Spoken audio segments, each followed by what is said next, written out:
Hey everybody, welcome back to another episode of Life of Barney. And today we're getting our loads of dirt for the raised garden beds. It's a beautiful day here in southwestern Ontario, so doing this kind of work is going to be great.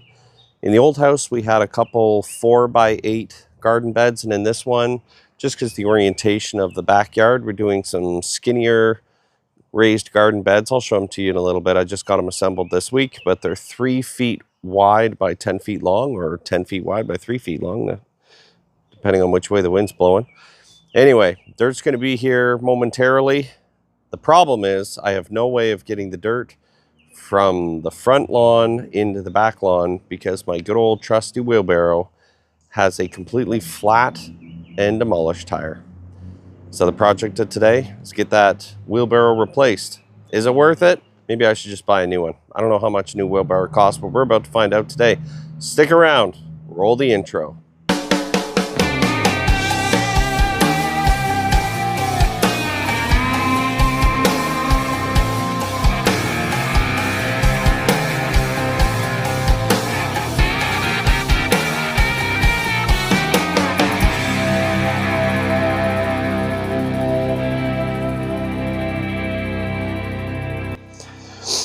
All right, well, here's the issue. I left this thing out on the tire, so barrel side up. And the problem is it fills with snow. The snow melts. The snow turns into water. Then it freezes as ice. And then you rinse, wash, repeat that process. There was too much pressure on here, on the tire, that not only is it deflated, and yes, I've already tried filling it up with air. It doesn't hold air. It's because the rubber itself is cracked. So I have to pop off these bolts and nuts, remove this, then we're going to head on over to Home Hardware and see if they've got the right size replacement, which I am really hoping they do, because I have a feeling buying a new tire is going to be a lot cheaper than buying a fresh wheelbarrow. Let's get some tools and pop this off and see what we're dealing with.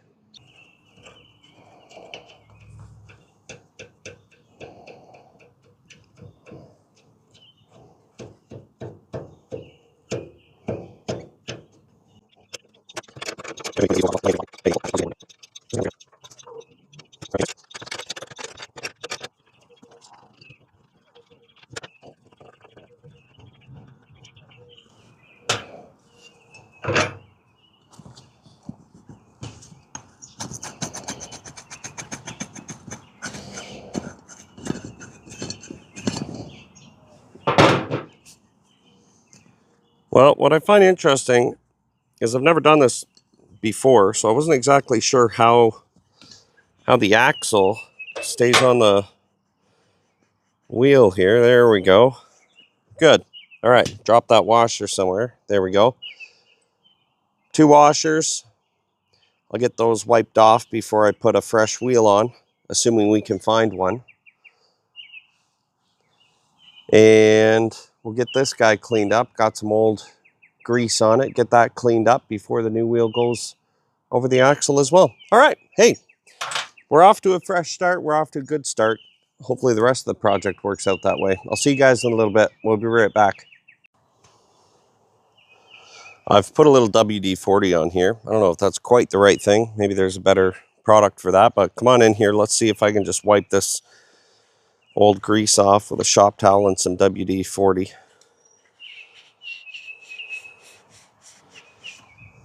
Oh, hey, that did a pretty good job. There you go. This is probably a 20-year-old wheelbarrow. Maybe not. I don't know. We got it off some friends when they moved. It's been serving my family pretty well.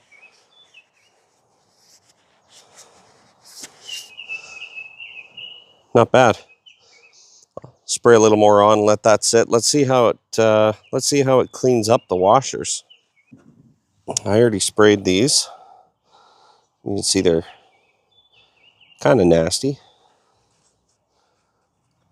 Let's have a look, shall we? And a 1, and a 2, and 3. That's pretty good. Not bad. You know, something I've learned over the years, guys, when you're just trying to fix something, and I don't normally, I wasn't the guy that liked to fix things. I always thought, well, I'll just wait a little longer and then I'll buy a new whatever the thing is.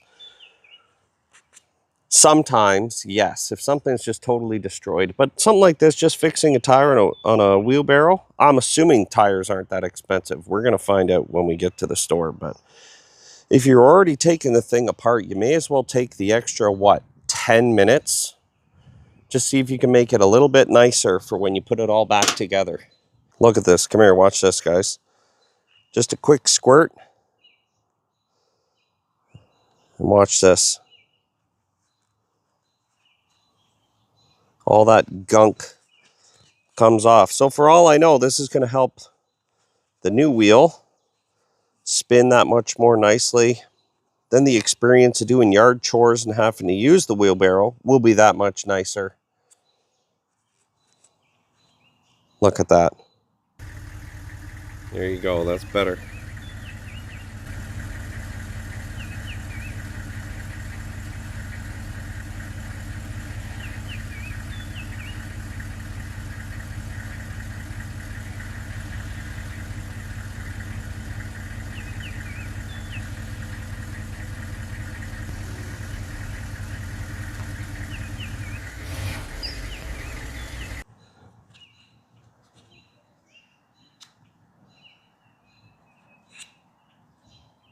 I want to thank Green Street Landscaping for bringing me this dirt today. They're here in southwestern Ontario in a little town called Rodney. And they're a full-on landscaping and garden center, and they do lawn maintenance services as well. And what we have here is we have some unscreened soil, or small screened. I can't remember if it's unscreened or small screened, whatever the name is. But it's basically a combination of just rough dirt. And that's going to fill in the bottom half of my garden beds. The top half is this dirt that's coming off the truck now. This is the nice stuff. This is the partially composted, good dirt that the plants are going to be planted into, because it's the good soil. It has all the nutrients in it. And when you're doing these raised garden beds, you don't want to fill the entire garden bed with all of the good soil, because the roots initially anyway are only going down so deep. All right, there's no point in me trying to explain, so I just got Josh, the owner of the company, here to tell us what the difference is between the two dirts that I ordered. So this is the unscreened compost, which just has a bit of stuff in it, and then the other stuff is I run this stuff through a screener, and it's just a little more fine, kind of broken up, and for your top layer of gardens. So that's what it is. All right, guys, I've got a couple meat sticks for the car. It's probably important that I bring the tire so I can match the size when I'm in the store. It's time to make the long journey over to Home Hardware. We'll be back with you guys shortly. Enjoy the trip.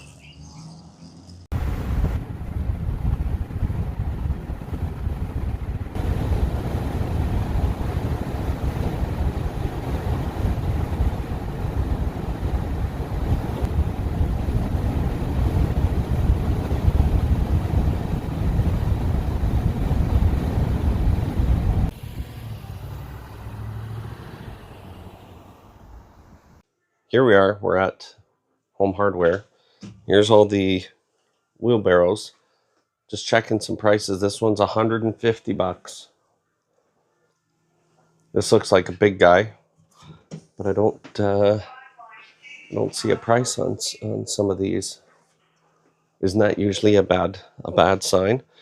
This is a big one down here, 230, 250 for a nice big guy like that. Actually, this one here is pretty close to the size that we've got at home. So 230 bucks is what we're comparing to. And the tires are right here behind me. Let's see where we're at with the tires. I don't know if this is an exact fit, but let's just take a look. Looks pretty close. I'll have to check the markings. But what's that? 29 bucks.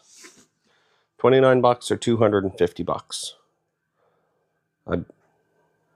and a little bit of elbow grease and a little bit of WD-40 you have to wash off your hands. I don't want to get too excited yet. Let me compare these and make sure I'm looking at the right one. They have all these other tires here, so I only want to make this trip once. Hang on a sec, guys. All right, guys, so I had to ask for some help from the resident handyman here at Home Hardware. His name's Neil. I usually ask him when I can't figure this stuff out. So they don't have my exact wheel size. You also can't or shouldn't, I don't know, but if there's a tubeless wheel, like this one here would fit perfectly, but my existing rim is designed for wheels with a tube. This is the closest we can get, which is bigger. Now all this humming and hawing, like, should I get it? Should I not get it? It's 45 bucks. That's not a problem. It's cheaper than 250 for a brand new wheelbarrow. But the question is it going to fit? Well, here's the nice thing about taking videos, not even to make YouTube videos, but take videos of your stuff you're trying to fix before you go to buy parts or go to fix anything. Because all I did when the light bulb eventually went off, I just pulled the old video off my phone from earlier today, taking this tire off in the first place to see, do I even have enough extra space on the wheelbarrow to fit a slightly bigger tire? The answer is yes.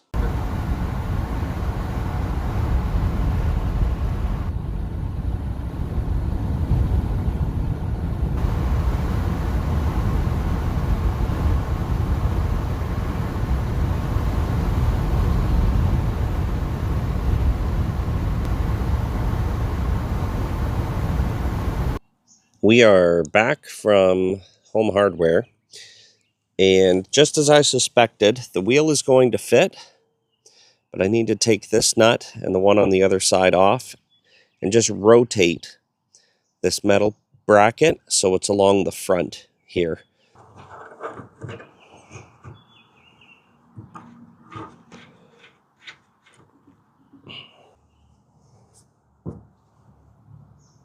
Now that we have this little piece flipped around, it's sorta kinda the moment of truth here. It does fit. Slide that on. No, hang on a sec. I think it goes the other way. There we go. There. Whew. Just narrowly fits. Could actually, this bracket may not do the trick, guys. Oh dear. Well, one more step of problem solving required. It's never easy, is it? All right, guys, I'm back from my second trip to Home Hardware. We're gonna have to custom craft some stuff to get this wheel put onto the wheelbarrow. Now, that's totally fine. That's part of learning how this goes. And honestly, it's an old wheelbarrow. These things, they stick out too much and they take up all the space of the, what did he call it? The collars that are on the new wheel that I bought. So what I got instead, I guess, what do you call these? It's called a U-bracket, something like that. Anyway, I'll put one on either side, put the axle and the axle through it, which will fix the wheel. And then I just have to find something to put on the side of it that'll stop the axle from popping out, and we'll be good to go. You guys sit tight. I have to get over to the school and pick up my daughter. I'll see you guys in a little bit. And so far, I gotta say, I'm not frustrated yet. Nearing the end. I just gotta whack these bolts out. Never mind. That was easy. Well, ain't that something?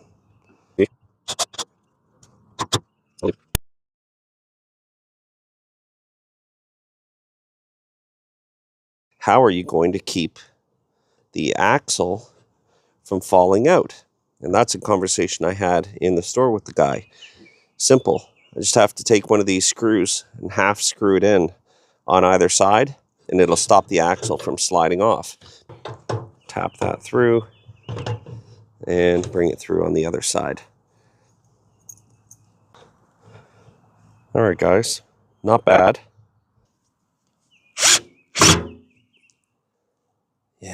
Something like that. Come on. There. There we go. Good. And good. It won't jump the screw, and it's not coming off. A little more. 25. Done. Perfect. Well, guys, that makes me happy. Only thing left to do is to flip this over, take it for a test spin. Ta-da! Ta-da again, but from another direction. And the nice thing is, the weight on the wheel is being transmitted upwards through the axle into the wood, not downwards into the U-brackets. So, you know what? What did I say this was all in? 60 bucks, including gas there and back, and it probably wasn't 10 bucks worth of gas. I'm really glad you joined me today. Thanks for sticking around. Hit the like button. And if you're new to the channel, consider subscribing. It's backyard content. It's not always fixing stuff. Sometimes I'm just cooking things in the barbecue and sharing a fun barbecue recipe. And sometimes it's just dad and backyard stuff that we're doing in the backyard. I'm glad you guys made it this far. And if you did, you may as well subscribe. Thanks for watching. And don't tell my parents I was smoking in the backyard. See you in the next one.